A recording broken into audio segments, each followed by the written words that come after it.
Ngayong araw nga ay pumunta kami sa Delta, sa Barangay Consuelo, Macabebe, Pampanga. At ere ngayon nadaanan namin yung barangay puti. As in puti talaga at walang ibang kulay. At habang lumalapit kami sa aming destinasyon, ay gumaganda ang view na aming dinadaanan. Unti-unti namin nakikita yung dagat. Nakita namin yung ginawang Delta 1 sa may kabila na ilog ng Pampanga River. Sana isang araw mapuntahan namin yan. At may nakita pa nga kami ditong pandredging, yung panghigop ng burak sa ilalim ng ilog. Sadyang yan yung mga sign na malapit na kami sa aming destinasyon. At yan may nadaanan kami mga road repair. Siguro malaki ang sira ng daan na to. Pero okay lang, pero ayos lang yan. Kasi ang gandang pagmasdan mula sa malayo ang Manila Bay at mga kabundukan ng Bataan. Kaya sulit ang biyahe namin. At pagkatapos ngayon nakarating na kami dito sa Delta. Kasi dati talagang gusto ko talaga tong puntahan. Pero sa kasamang palad naligaw ako. Abay makwento ko lang. Sinubukan ko nga pala puntahan to ng unang beses. Sa pagkakakala ko puro diretso lang. Ayun, diniretso ko ng tuluyan. Napadpad ako kung saan. At ang matinding kamalasan, palpak si Google Maps. At yan nga pala yung reaction ko. Ito view sa taas guys.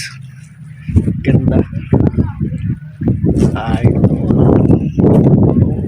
At ayan, sa sobrang ganda, 5 minutes na lang, 4:30 na. Di namin alam na may oras pala ang pagpunta dito. Nakarating kami dito, 4:25 na. Ang sabi dito, hanggang 4:30 lang daw ang bisita dito. Kaya dali-dali kaming kumuha ng video.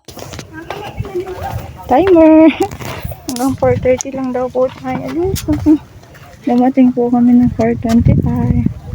At yan, wala kaming magagawa. Kailangan namin sumunod. Bisita lang kami, kaya kailangan namin sumunod sa patakaran. Pero okay lang yan, may susunod pa na pagkakataon. At next time na pupunta ulit kami dito sa Delta, kaya agaanan namin.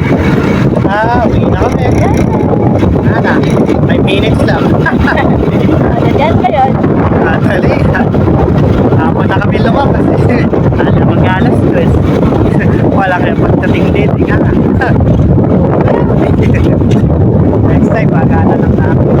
Sobra namin na-enjoy yung lugar. Kahit na 5 minutes ang pagstay namin doon, ay sobrang worth it. At nadaanan pala namin yung Pampanga Delta Bridge dito sa Masantol, Pampanga. At yan nga, passable na pala siya. Marami na palang sasakyan ang dumadaan din eh. Sobrang convenient yung mga dumadaan din eh. Kasi hindi ka napupunta ng Apalit para pumunta sa Delta sa Consuelo. Kaya magiging shortcut mo na lang kung manggagaling ka ng Maynila o Bulacan ay yung daan sa may Barangay Mayto sa may Kalumpit, Bulacan. Na yun din ang daan para makarating ka sa Delta 1. At nadaanan nga pala namin yung Barangay Santa Lucia sa may Kalumpit, Bulacan. Grabe talaga pinagbago ng lugar na to. Nag-miss no lang Waterworld yung lugar. Sana may action yung mga nakaupo sa gobyerno. Nantuloy mawala na yung baha. At hanggang dito na lang. Maraming salamat sa mga nanood.